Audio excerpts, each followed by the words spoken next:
Okay, we're good. Okay, we're good. Yeah, alright.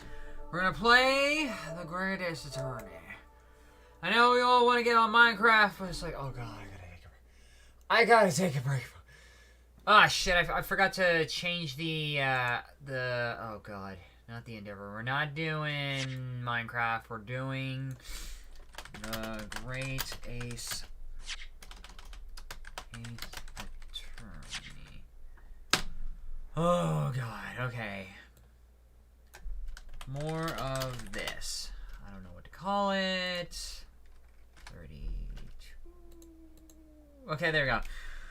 Alright, sorry about that. Oh god, no more Minecraft for a while. Oh my god, I gotta take a break from Minecraft. It's like, every time I play Minecraft, I forget to breathe.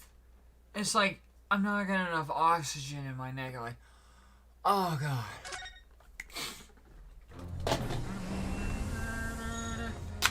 Oh my god, we're at this again. Yeah, we're at Ace Attorney. Ah, shit, I freaking spilled clam chowder all over the floor. Oh god. Go at this for about an hour and then I'll head to bed.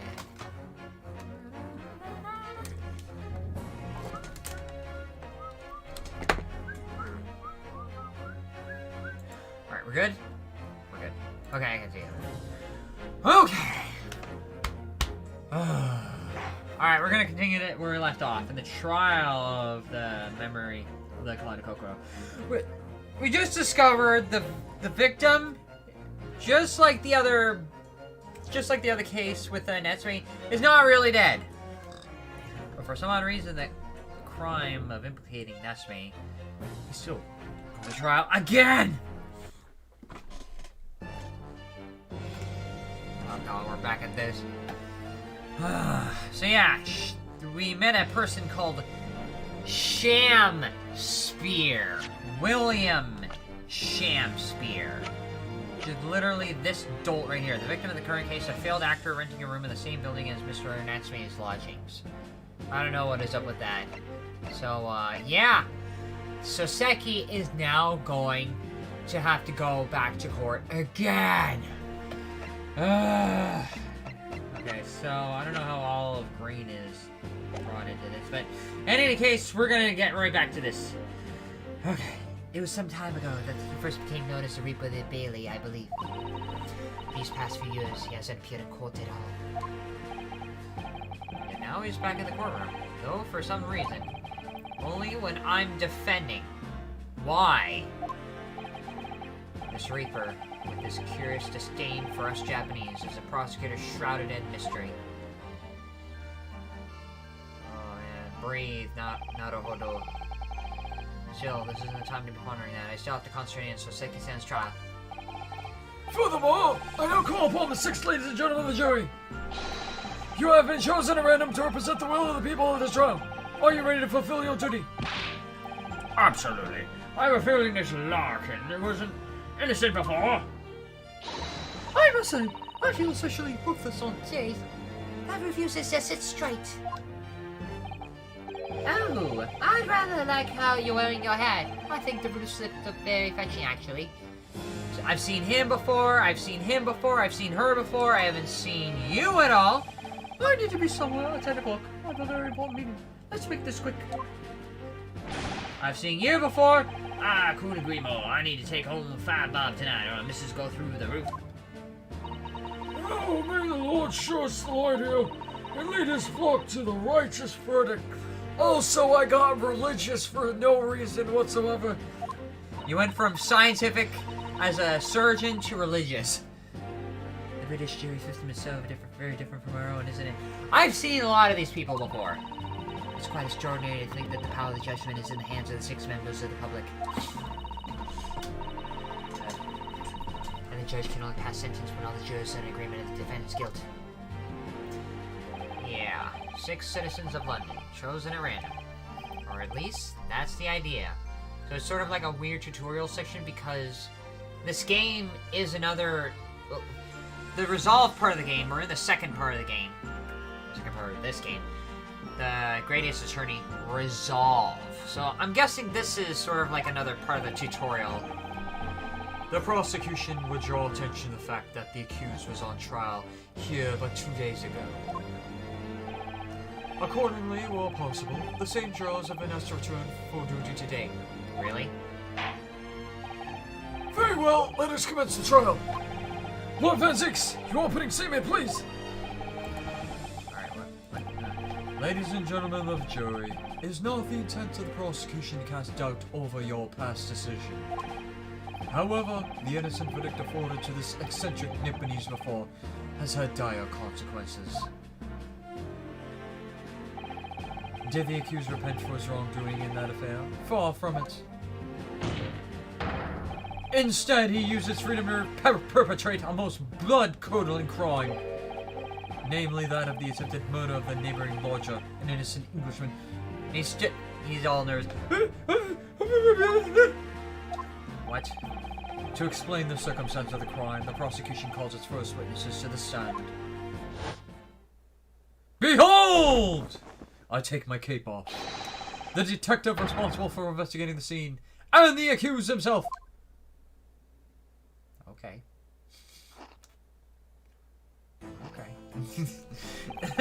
You have one person who's calm and one person who's overly nervous.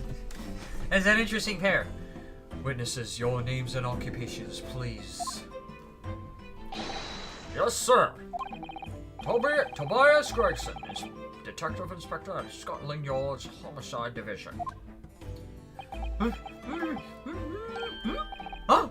So second Decimate, from the Empire of Japan! My government ordered me to come here as a student. Study your language and culture! Mr. Decimate! Yes, my lord! Sir! I'm quite sure I'm not mistaken that you swore an oath never to step forward in my courtroom again. I remember it as if it were yesterday. The day before, in fact, my lord. But close enough. Believe me, this is the last place I want to be. Inspector, let's hear from you first. Explain the case for the court. Right you are, sir. Okay. The incident occurred at the Garnetzx household where the defendant has lodgings. In the ground floor of the room of the victim, Mr. William Shakespeare, the defendant has already admitted to visiting the victim on the night in question. Mr. Shakespeare collapsed in this room as a result of poisoning by strychnine. He was found in the following morning when the landlord suspected something was wrong, broke down the door.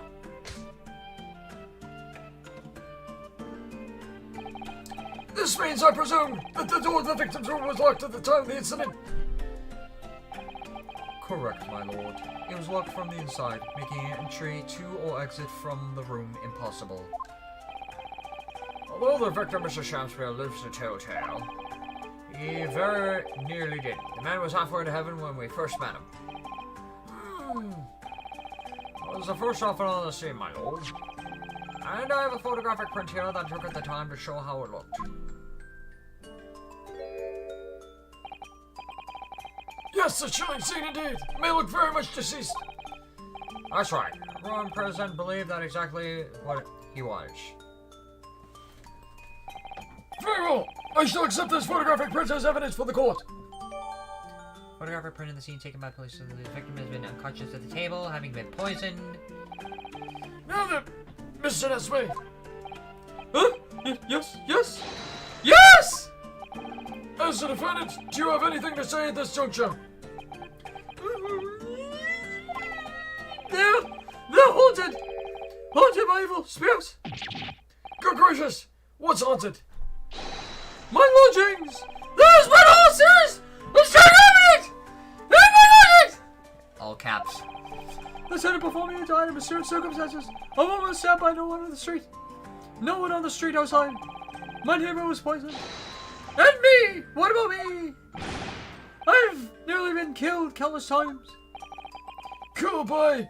Mr. Nesme, ho! Even on the fateful night it happened. When I returned from Mr. Shakespeare's room, I lit my gas stove and climbed into bed. But before long, the stove went out. And somebody tried to kill me! You must always extinguish all fires before retiring for the night. Mr. Leslie. But it's so cold! My runny nose would freeze! The point is, I didn't poison my neighbor. Oh, why am I being accused of this? Why is my existence so cursed? Oh, Nonde. Thank you, witnesses. I believe I have reasonably clear picture of events. If I could raise one more point, my lord. One more conclusive point. Conclusive? Go on. Fortunately, the victim, Mr. Shakespeare, has regained consciousness after his ordeal, and he has named the true culprit. He's pointing the finger at Natsume. The poison consumed by the victim was administered in a cup of tea that he drank on the night in question. Tea, my lord, that was brought to the victim's room by the accused. The accused? Good grief! Oh my god. Order! Order!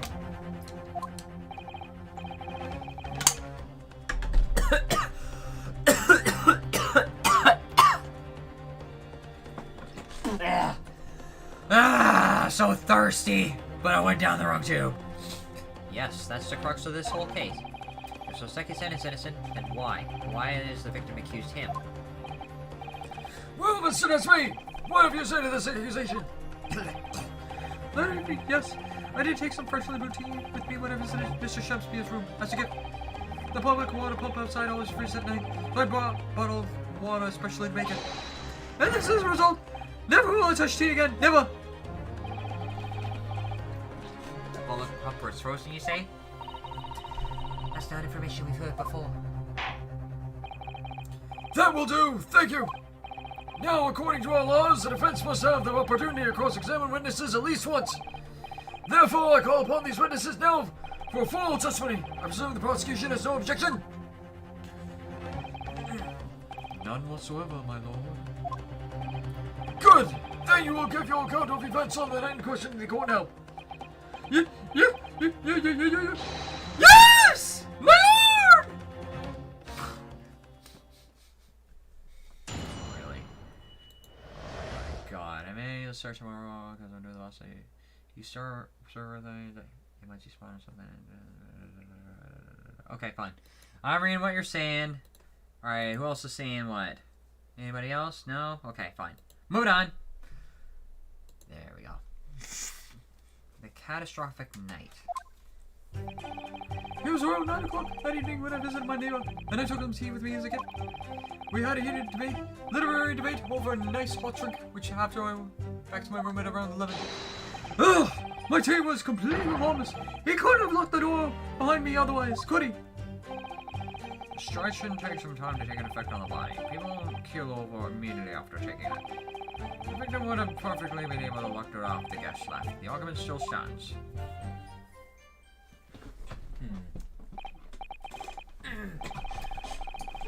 I see. Seems all relatively straightforward. Excuse me, but that just one does raise one rather crucial point, I think. Mr. Nesme claims his tea to be harmless, presumably though. The teacups have been examined for traces of poison, haven't they? Why didn't I think of that? Well, as it happens, no. We haven't been able to. Did I hear you correctly, Inspector? Scotland Yard has failed to examine the suspect substance. How could you have overlooked something so important? Isn't it the first thing you should have done? My lord Napidi's friend is falsely incensed. What? The inspector said Scotland Yard was unable to examine the tea, not that it was overlooked. Unable to? Why? Very simple enough. There was none left. Not a drop. Someone must have been thirsty, very thirsty indeed. With current scientific techniques, it's not possible to test for poison under such circumstances. We only need a drop, but that one drop does exactly have to exist, funnily enough. Lack of examination notwithstanding. It appears nothing more than the tea passed the victim's lips on the night in question. I see. Thank you. Matter is clear. Cast your eyes over the jury, my learned friend. What? You can see it in the faces, I'm sure, the recognition of the accused's guilt. There, your client's fate is all but sealed. In mere moments from now, you will lose, and your compatriot will be damned for all eternity. He's right. I can feel all 6 of the jurors looking daggers at me. Really? We're all already having a tense moment at the beginning of this trial? But I can't let them beat me down. I won't. Counsel of the Rats, proceed with your cross-examination. Yes, my lord. Okay. Shouldn't be that hard. All I gotta do is find something wrong. Catastrophic Knight. Okay. 9 o'clock. Hold it! Okay, so let me get this straight. They were. Why do I still have these? Torn off envelope. Rest of the envelope cut off. He located a pair of teacups. There is no tea ring on the inside of Mr. Natsume's cup. Bar of soap. Crime scene photograph. Okay, there's got to be something off about this, but what? Were you and your neighbors good friends then? No! We weren't friends! Not at all! Not at all! Never! Never! A simple no would have sufficed. Then, why did you decide to pay him a visit? Mr. Shamsir fancies himself as a great literary knowledge. As a fellow scholar of English literature, we found much to talk about together. Come now, no Nipponese can understand the finer points of English literature. And on that in question, that was a topic of conversation as well, I presume? It was the day of my last trial, when I was acquitted. I just arrived back at my lodgings. When I ran into Mr. Shamsby outside on the street, that was all around 6 o'clock. We exchanged 1 or 2 pleasantries, but it soon turned into a heated discussion. He was on his way out at the time, though. So I promised to visit his room that evening at 9 to continue our debate. But did I have ill intentions? No! Not one! Not two! Not any! Not at all! Never! Never! Ever! A simple no would have sufficed, I feel. You're telling me. Then tell the court what did happen when you visit the victim's room. We had a heated literary debate over a nice hot drink, which I went back over to my room at around 11. Hold it! Is that all that happened? Literary debate about Shakespeare's work, I think you said, didn't you? Shakespeare! Oh, very worthy topic of conversation, I must say. Oh, yes, my lord. Romeo and Juliet! Who was stronger? It was a profoundly pleasurable parley. Romeo and Juliet! Who was stronger? I know I'm going to regret asking this, but how did the debate go? Well, we both agreed that we would reach a conclusion more quickly with a reenactment. So we battled it out in a Greco-Roman style, naturally. What? Mr. Shamsir had all sorts of costumes in the room for such a contest. So when you say reenactment, you mean you're actually in costume? He as Romeo, I as Juliet. And after a vigorous, wild tussle, I as Juliet came out on top. A victory I'll cherish forever!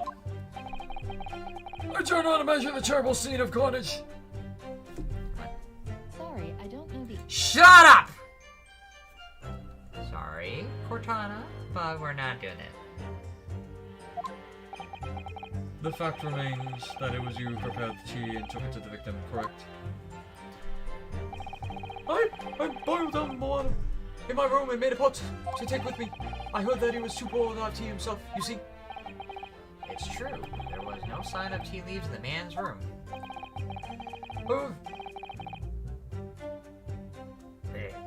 I wanted to do something nice, to be friendly. So why is everyone looking at me with such suspicion? My tea was harmless. Of course it was. Well, dear, and do you have any basis for the statement, witness? Oh, my tea was completely harmless. He couldn't have locked the door behind me otherwise, could he? Hold it! Yes, there was not a drop of tea left in the victim's room anywhere, was there? That's correct. Anyone would have thought the fellow never had a pot of tea before. He must have licked it dry. Which is a pity, because one job is all we would have needed to analyze at full poison. And you say that you returned home 11 o'clock, I presume? I'm starting to think there was not a drop to be found.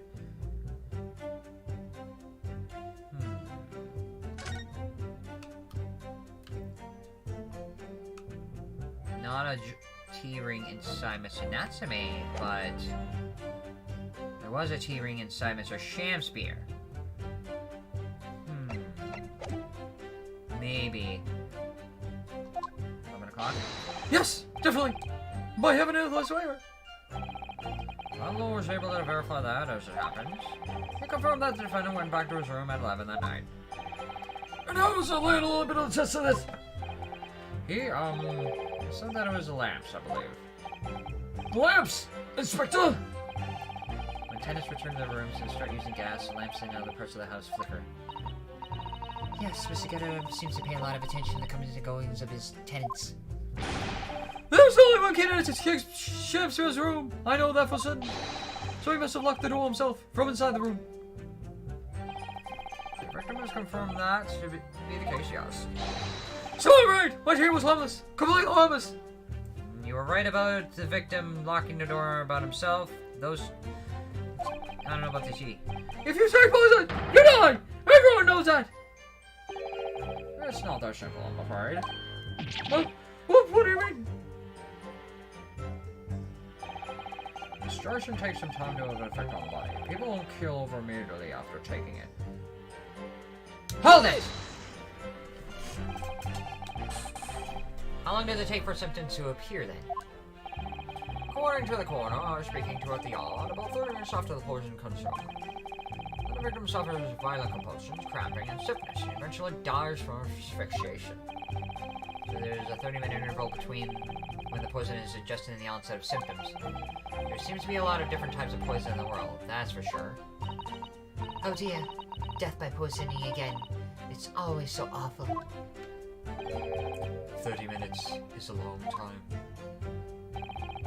Certainly long enough for the victim to have locked the door behind the accused after he left. You can't deny that. And it further degrades Soseki-sen's alibi. I have the medical report from the doctor who examined the victim here, my lord. It spells out really, the accused is the only person who could have done it. Very well, the court will add this report of the court. Reckon it's evidence. Mentions the poison as well as other details gleaned during the police investigation. Wait, what? Oh yes, I see it here. Delayed onset of symptoms. Great. The victim would have been perfectly able to lock the door after they got left. The argument still stands. Okay, I have one idea to go about this. Actually, no. I should probably examine that evidence before. I'll hold that idea for now. I'm thinking it has something to do with the teacup because Soseki's cup was dry. But they're saying there was a trace of anything left. I don't know. Okay, let's just look at the report for now. Ingestion a small quantity of stretching. Toxic effects present 30 minutes after that. Investigative conclusions. The poisoning incident occurred around 1:30 a.m. on 21st of February. Assessed from the victim's pocket watch. Okay. On 21st February, assessed from the victim's pocket, what appears to be broken and collapsed at the delayed onset of symptoms. So it occurred at 1:30. So he would have ingested poison at 1. Would have been perfectly able to lock the door as it got left. Huh.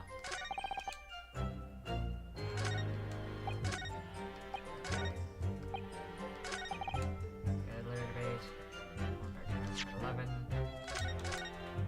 Okay. I'm thinking that report is the only thing I could use because he went back to his room at 11. Yet the report states that he would have been poisoned at around 1. So I'm gonna present the report here and see if it works. If it doesn't, then oops. Objection! It works. Nice. Mr. Natsume, you say it was 11 p.m. when you left to return to your room, correct? Yes! And Inspector Grayson, can we rely on the information in the medical report unconditionally? course we can. There's no problem with the report, Sunshine. Oh, there's no problem with the report. I'm not saying there is. I'm saying the report says that it would have taken 30 minutes. Actually, I think there's a very big problem. Because there's a chronological inconsistency between it and the defendant's testimony. What are you on about? According to this report, the victim must have consumed poison at around 1:30 in the morning. And yet, the defendant, Mr. Natsume, left the victim's room at 11. Yes, that's right. There's more than 2 hours of missing time here.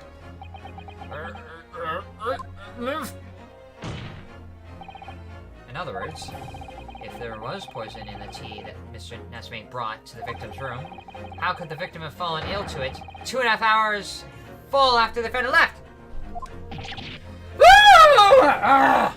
They both made the same thing. The defense's argument is entirely reasonable. How do you respond, Lord Garnetzx? Take a wild guess. Take a wild guess. Alright, I'm gonna do this in about an hour. How long do I have? I got a half an hour left. Alright, take a wild guess. Pray forgive the discourtesy if my mind has wandered. Or don't. I was considering that what cuisine would best complement the contents of my hallowed chalice this luncheon. What? How could it have happened, you ask? Well, not into the fire, but into the hand. I do hate to shadow illusions, but my Nipponese friend appears to be chasing a phantom idea. A phantom? Is it hard to imagine that the victim drank his tea after the accused had left? For example, at the time stated in the medical report? Yes, at around 1:30. Objection! Mr. Natsume brought tea with him to drink together with his neighbor. And in Japan, there is a well-known saying, drink tea while it's hot. Objection! And in my country, there's even more apt saying. There is nothing more refreshing than cold tea. The point is, if there was such a long gap, there may have been other ways to explain how the victim came to be poisoned. Other possibilities! What sort of possibilities, Counsel? Crap, can't think of an example. It's like no one has any ammo at this point. I don't know of a possibility, and Van Zeeks can't explain that. Well, for example, the man could have had another visitor. Another visitor. That's a very bold assertion, my learned friend. From someone who has nothing to substantiate it. Or, the victim could have taken the poison of his own volition. You suggesting that he may have been suicide, Counsel? Objection! Mr. Shamsphere has categorically denied suicide. The idea must be discounted. Objection! Okay, so it's not suicide. Oh, great. But how could it be? He could be lying.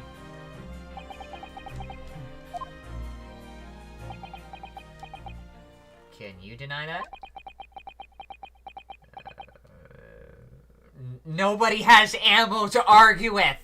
No one has a point to argue with. Like, he could have done this. That idea's stupid. I know it is stupid, but what do you think? Is something wrong, Lord Garnetzx? No one has a point. Oh god, I was listening to the sound of the carriage pulling up outside the courtroom. Okay. Pray forgive the discourtesy. No one has a point to counter with. So is it carriage? What carriage? It would seem that the key player in this case has just arrived. Oh god, sham spear. What? Sham spear. And even Soseki's like, Out, out! Brief candle! Life's but a walking shadow! A poor player that struts and frets his hour upon the stage, and then is heard no more. It is a tale told by an idiot, full of sound and fury, signifying nothing.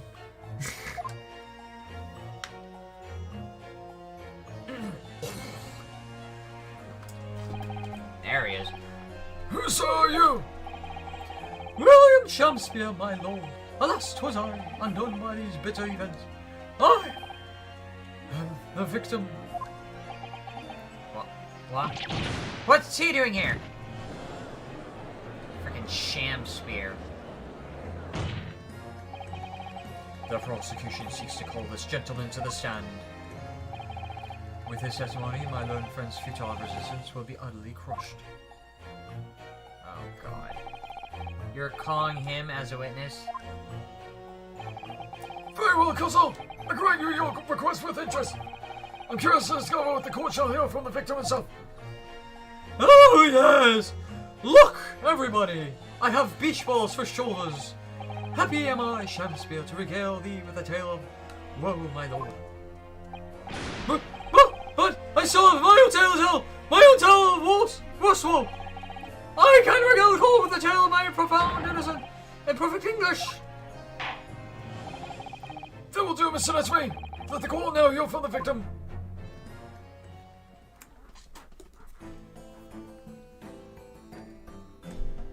Huh. Alright. So that's Mr. Shakespeare. But who's that other man besides him? Yes, I feel sure we caught a glimpse of that man before. State your names and occupations to the court, please, witnesses. A writer of words so sweet, they do scent the breeze. An inventor of ideas so profound, they compose the earth. The unraveled poet, the unmatched scribe, William Shakespeare. Were the great bard to be recalled to life in no what a magnificent man. Good fellows, I am here upon such a miracle. William Shakespeare. Oh, the name's Murderound. Abraham B. Mitterman. I work for the Altman Gas Company, East End Branch Office. Ah, I remember now. It was yesterday on Bry Road. Oh yes, she's right, it's him. Oh, what's this? So he works for the gas company. What's the man doing over there? It looks like he's trying to see into Suzuki-san's lodgings. Something wrong, Mr. Nadabudo? Excuse me, can we have a word? Ah! Oh, fuck over there. Freaking cartoonish bobblehead look. Yes, we spotted him outside Mr. Garnetzx's house that morning. And he's a gas company employee? What does he have to do with this case? So, Mr. William Shakespeare, you're the victim in this miserable affair, correct? Oh heaven! Oh hell! Do you command me to remember that sweet poison that discoursed me and crossed mine innocent lips? Okay, which player are we talking about again? I subpoenaed him for the trial, with his doctor's permission, naturally. Hearing the testimony of the agreed will remove any room for doubt from the juror's mind, I'm sure. Behold, you have only arranged the letters of my name to see that at me is a seraph, an angel indeed. What? Thus be I noble of mind, sweet of nature, and verily honest of heart, as all heavenly angels be. Because there isn't a less contrived meaning in your name. No, not at all. You seem to be very moved by this man, I'm afraid. They're actually taking the Seraph anagram idea. Seriously? What? Seraph? Thank you, witnesses, for your illuminating introductions. But my lord, what's the man next to Shakespeare doing here? The gas man, I mean. Oh, what? Me? No, no. Allow me to enlighten my learned friend. You recall, I presume, your earlier impertinence? What? When you suggested the victim had another visitor to this room on the night in question. And moreover, that the victim is a compulsive liar. What? No, I didn't quite say that. This young chin-stroker hears to controvert your wild claims conclusively. Is that not so, Mr. Meterman? Meterman. Hang on, no. I'm just here. I'm the meterman. Yep, I'm the meterman. I got a big chin. And a big scoff. I hereby call your formal testimonies. You will tell the court as loosely as possible what happened on that night in question. Oh, one may smile and be a villain. Like you? Yes, it doth pay me, but let the truth be spoken. The truth of the wintry night of my discontent. I'm the merry man. That's all I do.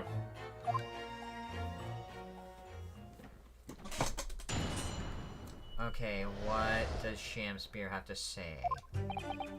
The snow lay about my neighborhood and cometh in the evening, bearing us gift of tea. But merry, bitter was his drink, and when he left, I did fall prostrate on my table. 'Twas the tea alone to pass my lips that lay down, naught else. I was outside this bloke's window in the freezing cold all night, keeping an eye on his room. No one else visited his room, but it was sort of a little round back eastern fella.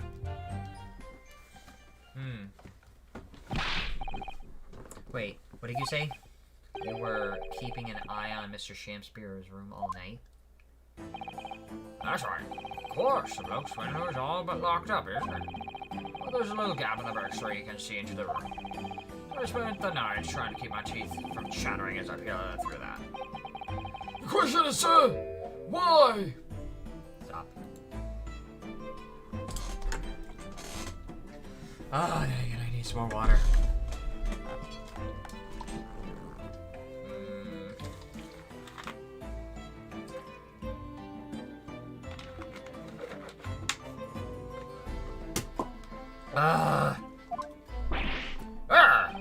Well now, because he's on my list. He pays the bills. Yeah, let me in. What a piece of work is a man! Wherever wilt thou not stare in wonderment? You're going full Hamlet, are you? What is man? What are you talking about? This buzzing busybody hath not passed parts in this play. I pray thee, pay him no heed. Make no more ado about his hideous woe. What do you say about me? Really? That bag makes him look like a bee. Calm yourself. This court is concerned with what happened on the night in question. Nothing more. Indeed, that is so. And as the testimony we've just heard clearly reveals, there was none other than the accused present at the time who could have carried out his crime. Oh, great. Well, I believe this may be the final testimony of the trial. Now, counsel, to finish my proceed with the cross-examination. Yes, my lord. Okay. Oh, God. You're overly smiling. Why? Why? You have jewels like it's from a frickin' Super Columns game. The soul labor, my neighbor did cometh in the evening bearing gift of tea. Hold it! To be clear, by neighbor, you're referring to the defendant, Mr. Nesme. Oh, indeed, sire! Perchance thou wouldst they call the man from upstairs. And at what time did the mustachioed Nipponese visit you in your room? Our meeting was promised this hour of 9, and lo, did he come in tender gift of fragrant tea. You said it was bitter. Now you're changing your mind? Oh, there we go. Details which are in accordance with the defendant's own testimony, yes. And here we all brawl to such a literary debate as history hath not seen before. By which I presume he means... Crap, I gotta get rid of all this out of here.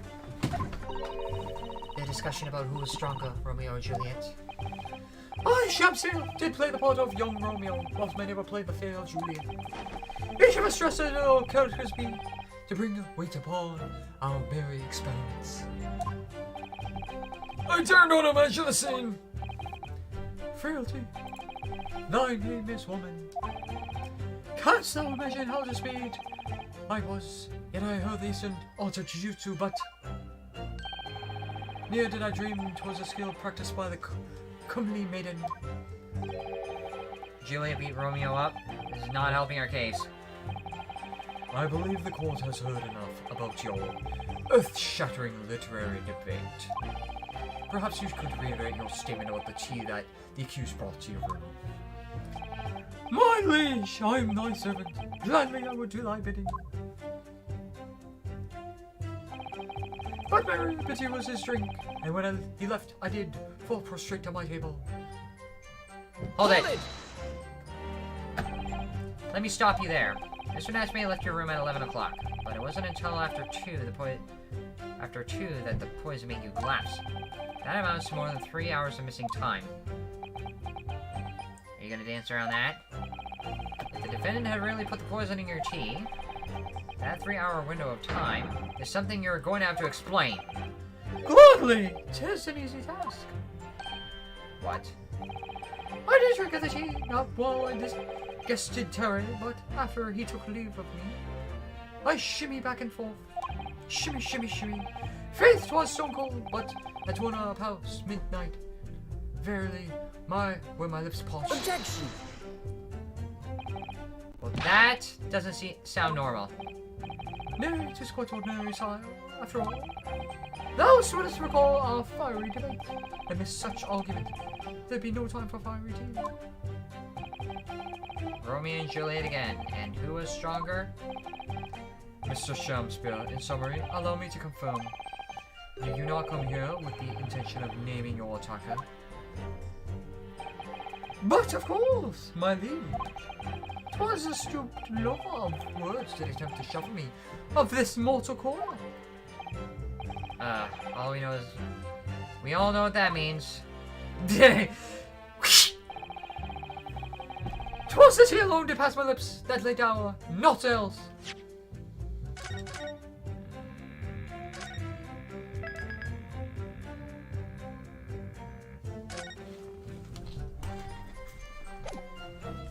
I feel like I could... check that. There you are.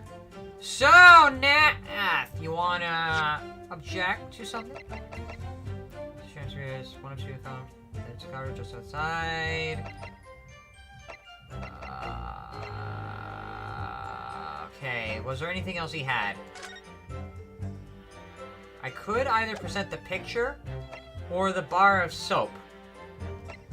So... maybe the bar of soap? I don't know. Either the picture or the bar of soap. Or it could be something else. Or maybe I gotta at least look at the testimony first. Look before I leap. I got a smiley face with glasses on. Hold it! So, you didn't have any kind of evening meal? Dinner? Supper? Huh! Fine luxury, fine going. To eat thrice daily is but a waste of time. Sorry. I wish that my may fall north when the sun doth rise. Well, ugh. Well, most heroic eating habits, I must say. Night and day to fill my hours with learned study of great bard and playwright. Hence is that the doth not only chambers be the costumes of mine art. People with glasses are nerds. Uh-huh. So what? Is everybody with glasses nerds? No. Not everyone who wears glasses is a nerd. Because that's a bit of a logical fallacy. Because nerds are... like, you could still find a nerd who doesn't wear glasses. Yes, 70%. 70% doesn't really work like that. So, not everyone who wears glasses is a nerd, and not everyone who is a nerd wears glasses. 70% of people. Uh-huh. That's a bit of a weird generalization right there. Like I said before, not everyone who wears glasses is a nerd. Not everyone who are nerds wears glasses. So it's a bit of a fallacy to associate any sort of implication between the two. That would appear to be the case, as evening a rodent was found starved to death in your room. Now think of it, it's not just food that was conspicuously missing from that room, is it? I don't recall seeing a single play or script anywhere. I have devoured them all. What? You've eaten them? Every word be within my skull. Didst thou imagine otherwise? Okay, not literally. He's talking about, like, mentally. Right. That wasn't misleading at all. Now, could you turn around, do you think? You're a nerd. Aw, how sweet. Which brings us to the conclusion that the only way the poison could have passed the victim's lips is in the tea. Ha. Okay, is there another possibility? I was outside this block's window in the freezing cold all night. Keep an eye on the room. Hold it! But the windows of the house have been filled in. A historical artifact of the now defunct window tax. Yeah, alright there. All bricked up. Also, I'm the meter man. But as it happens, there's a little part of the brickwork at the bottom of the corner that's been opened up. I was looking in through the gap. Yes, there are a few bricks loose. Weren't there? And for some strange reason, a couple of bars of soap line up in the ledge outside as well. I don't like going around putting my chin in other people's business, especially on freezing cold nights. But them's my orders, that's why I'll keep doing it. As long as there's breath in my body. I'm the meter man. I might as well be a bee. I'm a bee. I'm a bee. What's with all this theatrics today? Out of interest, Mr. Meterman. After the accused had left and returned to his own lodgings, did you see the victim leave the room at all? No! I'm not relaxed. He was in the room the whole time, as far as I'm concerned. And we can therefore discount the possibility of suicide. How can you be sure of that? The police carried out a thorough investigation of the scene and found no receptacle for the poison. And since we know the victim didn't leave his room, and hence didn't dispose of the poison's container himself, it's clear that this was no attempted suicide. Only the culprit could have removed the receptacle. Ah, yes! This will explain the counsel. Thank you. It really was. You can't argue with that logic. Okay. Bars. No one goes to the room but the short little round and back fella. Hold it! You say a short little round back Eastern fella, so you can't be sure of who the defendant was then? Objection! How many other short little round back Nipponese with a mustache you think there are in London? Well, of course, it's only a narrow gap. Quite honest, I didn't quite notice the mustache. Pretty sure of around 9, so I'm pretty sure of myself. And when the person you arrived saw, did he and Mr. Shamspear drink tea together? Nah, sorry. I couldn't say. Why not?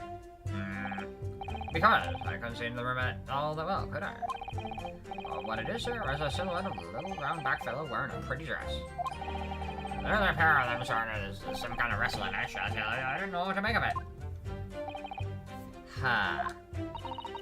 I suppose that was the Romeo and Juliet championship battle getting underway. Mr. Meterman, allow me to confirm one final time. Apart from the accused, can you state with certainty that no one else visited the victim on the night in question? No cushion. Gasman's honor.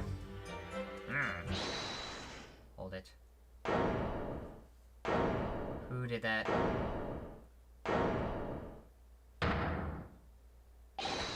My lord! Goodness me! Yes, Mr. Foreman! I've kept my mouth shut and lifting up until now, but this has gone on long enough. Are you all with me? They're all gonna go guilty. Yes! Are we to understand that you, ladies and gentlemen of the jury, are in agreement with one another? That you've reached an unanimous decision? Too right we have. Are you all with me? Yes! Wait, no. The defense is in the middle of the cross-examination. To be honest, I was holding out a bit of hope for you, young man. Especially after you identified those few hours that followed the accused leaving the victim's room. Quite right. Yes, the 3 missing hours, as you put it. Okay. How are we gonna handle this part? Oh, but in the end, what difference do they make? None as far as I can see. Oh, yes. And since that's now about, there's really no reason to delay our decision any longer. Who the hell is juror number 4? I haven't seen you. Like I was saying before, I don't take Bob home. Find Bob home with me tonight, the missus will blow her top off. What's that? Sorry. I didn't quite catch what you said. Very well. The court will be apprised of your decision. Ladies and gentlemen, the jury will see your leanings on the defense culpability. Guilty! Guilty. Guilty. Guilty. Guilty. Guilty. All you say. Great! Already in a jury examination. All of you. Well, it would appear that the jury is indeed unanimous.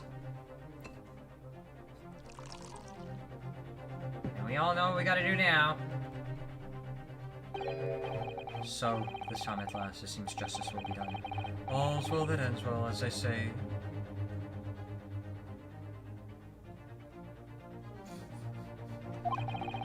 This calls for a toast, I feel. To the guilty being punished. Okay. Get up there, Naruto. Please. This trial isn't over yet. What do you mean, Mr. Sato? The summation examination. What about the information I found in the Encyclopedia of British Law I have? The obscure right that belongs to the defense in these situations. Remember? The summation examination. Yes, that's right. We don't have a jury in Japanese courts, of course. But here in the British Court of Law, we can reverse the decisions of the majority of the jury. We can force the trial to continue. This trial can't end now. I don't know why he got that up. There's nothing to get up. Fucking the armband isn't even there. Whatever it takes, I can't just can't let it happen. The defense moves to invoke its right to summation examination, my lord. Why am I not surprised? At my Lord Nippy's friend's inability to admit defeat. You choose to cling desperately to some archaic rule you barely comprehend instead of accepting the truth.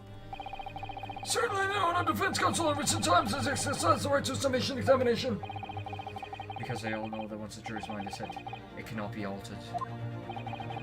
Nevertheless, the right remains and must be upheld. The defense counsel's request is granted. The court will proceed with the summation examination as outlined in the Encyclopedia of British Law. Thank you, my lord. Are you and your fellows prepared, Mr. Foreman? Believe me, my lord, we all know what this young lad's... I'm all about this young lad's tenacity. And we're ready for it! Very well. In that case, ladies and gentlemen of the jury, I hereby call upon each of you to state the grounds on which you find the defendant guilty of the crime for which it stands accused. Great. Judicial findings. The juror's contentions. The victim may not be well off, but he's a noble man. Shut up, there's no reason to doubt the man. Well, I do declare that Good Gentleman has no reason to lie. In fact, I think he's rather splendid. Oh, just look at the accused by comparison. He's Japanese. Stoops all the while, and his mustache very fishy. There's no evidence to suggest the gangling actor is a fraudman. For now, at least. I really don't care. Like, I just need this trial to end quickly. 3 hours of missing time. It's nothing when you reach my age, you know. Nothing at all. It just passed. Oh, damn. Oh, it happened again.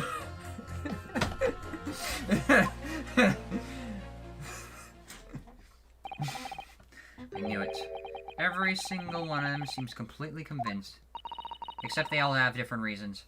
It would all seem that all the jurors have come to the conclusion that Mr. Shempsby is a fine, upstanding, and honest citizen. If you ask me, they've all been bewitched by his strange theatrical movement. And sadly, nothing Mr. Natsume has said appears to have registered at all. Well, here goes. Let's not forget. I plead with the jury on Soseki's behalf before, and it works, so you never know. Before we begin, it might be an idea for me to remind you exactly how Dissemination Examination works, Mr. Naruhodo. Oh. Well, you're still very new to British law, after all. That's true, I suppose. And Soseki-san's fate is entirely in my hands now, too. There's always a chance I might have forgotten some crucial detail. Perhaps I should hear Susatsu-san out. Alright, should I let her talk me through it again, or not bother? No need! All I gotta do is pin him against each other. Thank you for the kind offer, Mr. Susatsu-san. But I've been through plenty of these summation examinations already now. I think it's important that we don't delay the start any longer than necessary. Of course, I understand. And I'm quite sure you're right. If you're confused by anything at any point, you can turn to me for advice whenever you like. I'll be here for you. The key to this is really listen carefully to each juror's statement. Finding two that are contradictory and pitting the corresponding jurors against each other. Without further ado, please counsel proceed with the Dissemination Examination. Here we go. No slap to the face? Yes, my lord. That means we take the stand.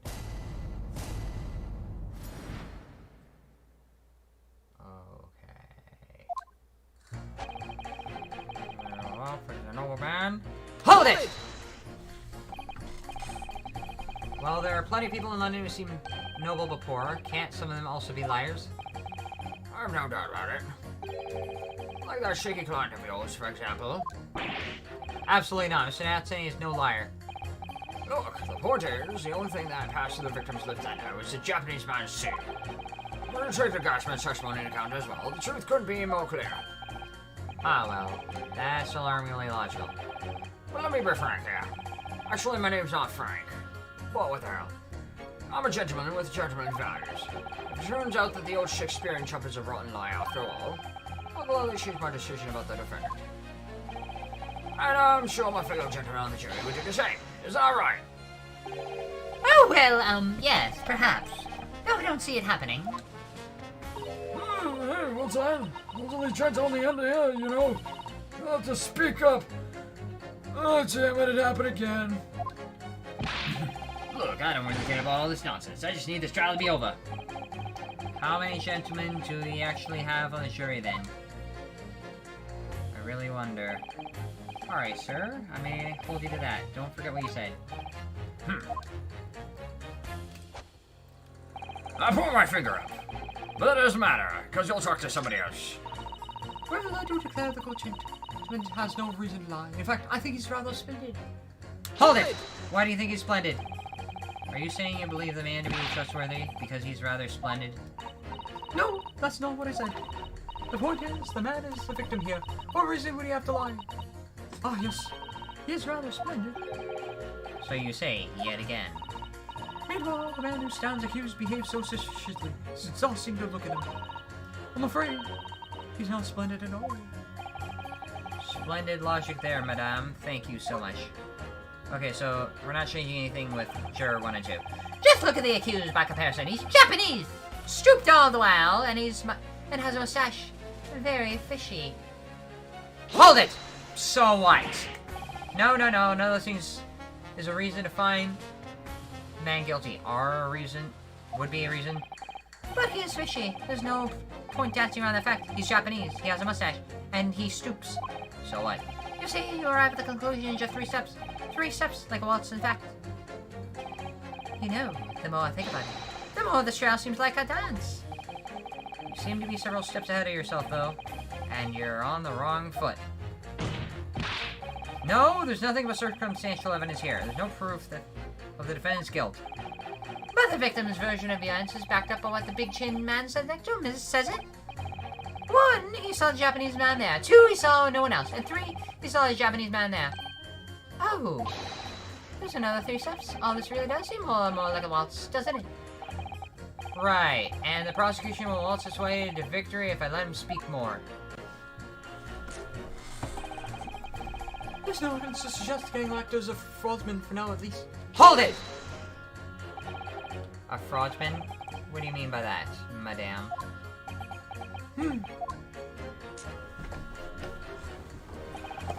It really is most tiresome problem for the company.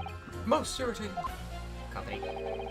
We can be absolutely certain that the Cosmo is stealing from us, but without hard evidence. We can't even threaten to take action for fear of being sued. I'm sorry, you've lost me a lot. Who are you? She works with the gas company? Is that what I'm getting? I'm the wife of Augustus Altamont, owner of the Altamont Gas Company. Good gracious! Ultimate gas, you say? Gas is the future of energy in the country and around the globe, for proper handling is essential. As I'm sure our employee from the Far East branch of the office would be the first to agree. Absolutely, Lady Quimby, gotta be used properly. Altamont gas is the best in the world, of course. I'm the bee man. I'm a meter man. I'm the bee. Buzz. Ah, I think we may have solved the mystery of the boat from earlier, Mr. Naruhodo. Right, he bowed in deference to his employer's wife, did he? Ah, so would I be right in assuming that the reason Mr. Meatyman was watching that Mr. Shamspear was up in his room? I'm afraid that there's no one to the length of the population in the East End will go through in order to steal our gas. So I really have no choice when the company identifies somebody as a possible frostman. But the dispatcher worker to watch the suspect date. A very thorough investigation. Okay, so the gas man was there to investigate someone stealing gas? So you mean Mr. Shamspear is... I wouldn't come out and say it in public. But you can finish that sentence with a grubby little gas thief. Wow. You have noticed the public gallery is here, have you? The eye of man hath not heard. The ear of man hath not seen. Why? Faith, wilt thou warm me with thy words, while I too will let them penetrate the skin. But seraphs hear not insult, but choirs of angels and so on. We may have no evidence yet, but my workers won't stop buzzing around until they find it. And when they do, you'll find yourself blasted back to your angelic heights in the ultimate gas explosion. Mr. Shamspear has been stealing gas. I wonder... Juror number 4, if you wouldn't mind adding that information to your statement. My pleasure. Was it a bit too ripping at the thief apart you enjoyed? A little before the part about you eject with violence, if not too much trouble. Yes, of course. This could be it. This could shift the balance. You seem to have a bit of a bee motif. The victim puts on fine performance, but in reality, he's a common thief.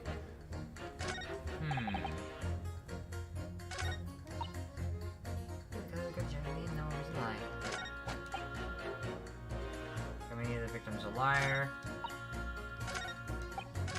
Okay. Okay. I think it would help if I look at everybody else's statement.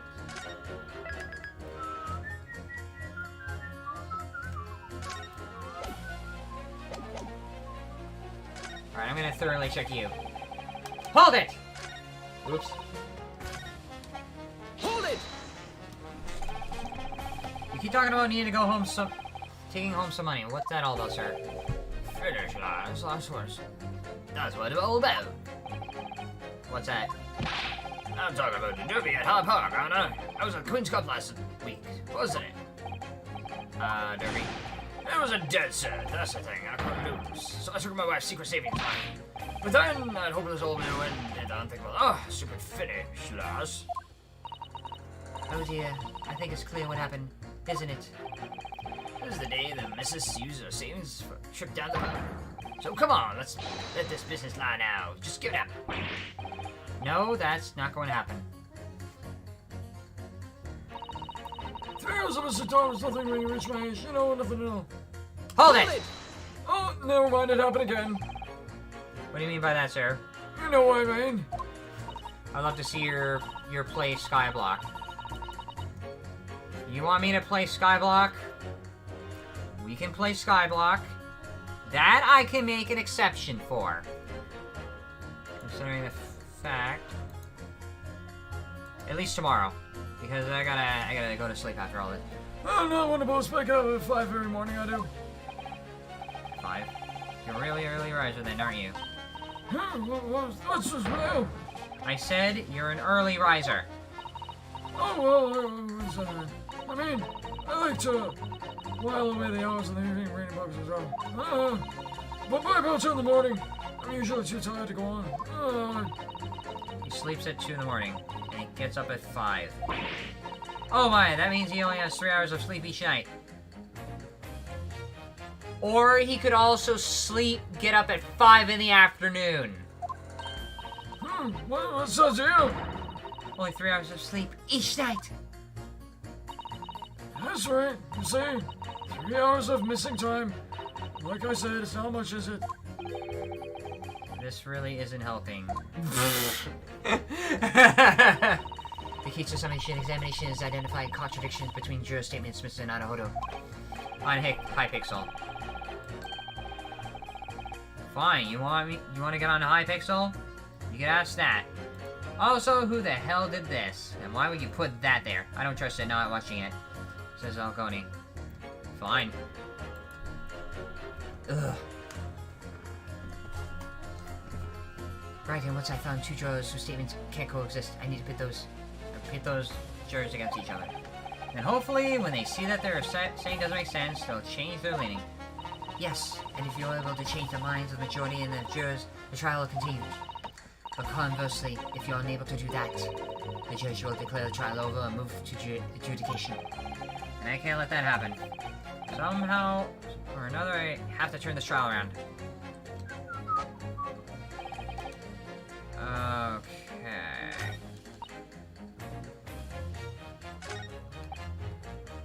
Okay, let's look at this for a second.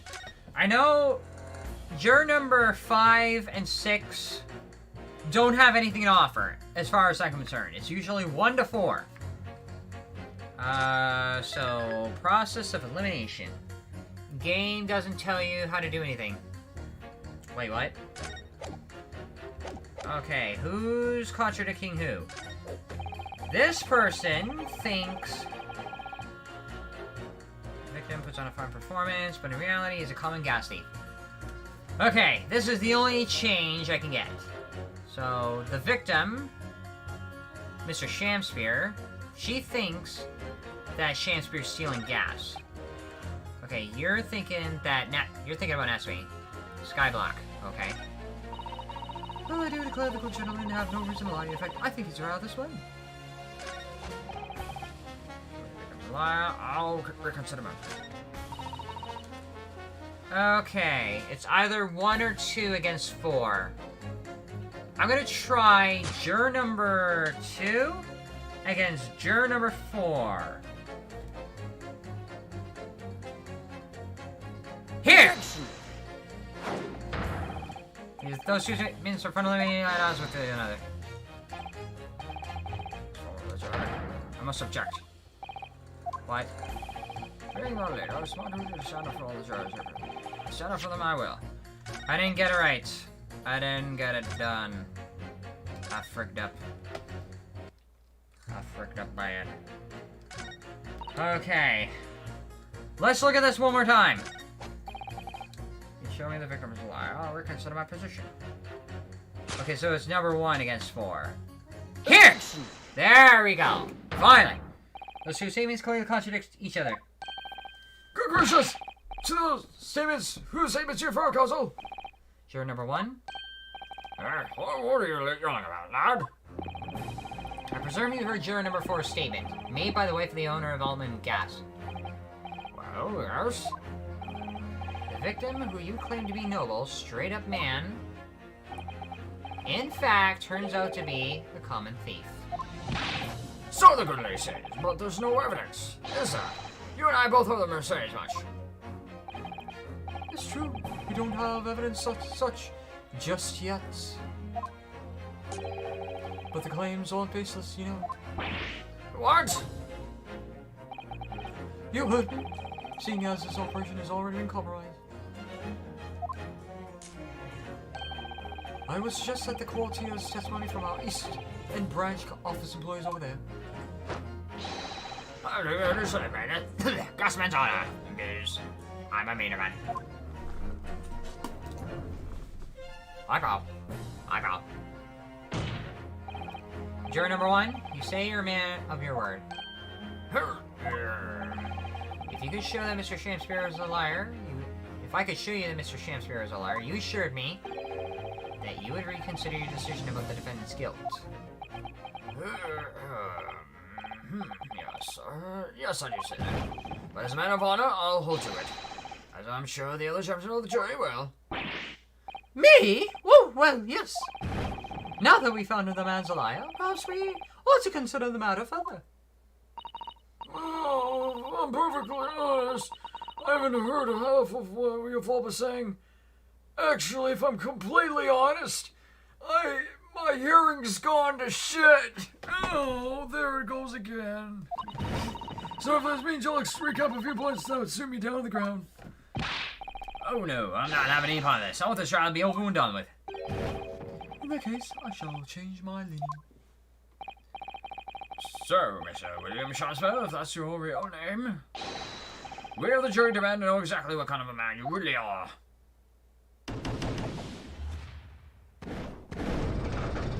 So juror number 2 and juror number 5 are not convinced. Juror number 2 thinks Shakespeare is splendid. Juror number 5 just wants things to end. That's 4 jurors. 4 for not guilty. In one fell swoop. Yes, Mr. Nadahodo. Victory! Really? Just one fell swoop? Order! Well, this is quite extraordinary, I must say. As a result of the defense dissemination examination, the jury's leaning has changed.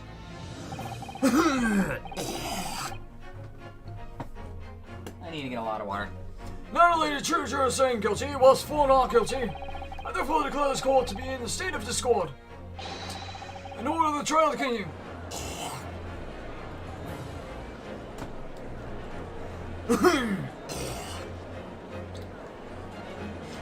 Into the fire. Into the fire! You have spoiled the bouquet, Mr. Shakespeare. The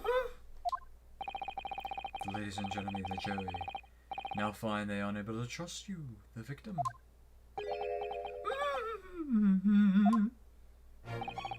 But you guys will give us some thoughts to make us men. So called amend me, I do swear. This Scotsman speaketh that which consumed them the most. Not but gas, but not but thin air. Aye, but burneth bright a while. It hath no substance, and it doth seek reek foul. Oi, what did you just say? Do I take it, Mr. Shakespeare, that you deny the allegations of gas slavery? Most highly, my lord, hast thou forgot? I am as myself an angel. Noble of mind, sweet of nature, and verily, honest of heart. You flowery mouth, the pompous bingle. Just cause I haven't got the evidence yet. Mr. Shakespeare, if in fact you're not noble of mind, sweet of nature, or honest of heart, if you are a liar, then your testimony should have no sway in this courtroom.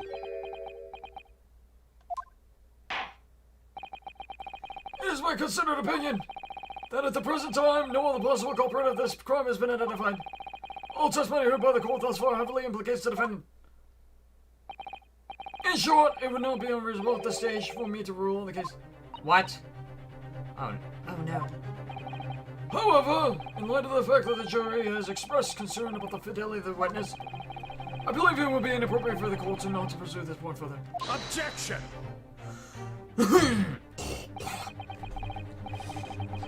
I assure you, my lord, that would be a waste of the court's time. The gas and his cases are unrelated. Juror number 4. Yes? Didn't you say before that although you had no hard evidence to prove that this man has been stealing gas, you have strong grounds for suspecting him? That's right, we do. Don't we? Walker? Absolutely, Lady Quimby. Gasman's honor. I'm a busy bee.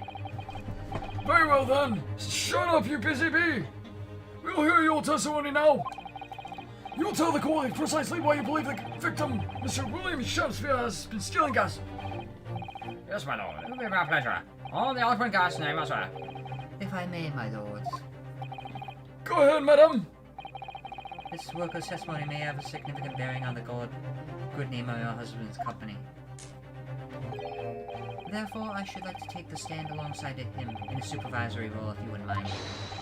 Woohoo! Oh yeah, great honey. Yeah. Very well. As an exception, I shall honor your request. Thank you, my lord. Wait till the mouse gives you an earful. Oh, it's gonna sing you, mark my words. So you'll both testify before the court on the subject of illegal consumption of the ultimate gas company's fuel. Yes, is that clear, my good man? Clear as my gas, my lady. Which is the clearest in the world. We're clearest in the world. Yeah. Busy bee. I'm a busy bee. Do you think the gas has gone to his head, Mr. Sato? I think the man is just a very dedicated employee, Mr. Naruhodo. Alright, it is just above an hour and I really need to take a break. Alright, I'm gonna come back to this later. So I will stop here and go to bed. Alright, it is 10. I haven't had my melatonin yet. I need to have some water and I will come back to this tomorrow. Alright?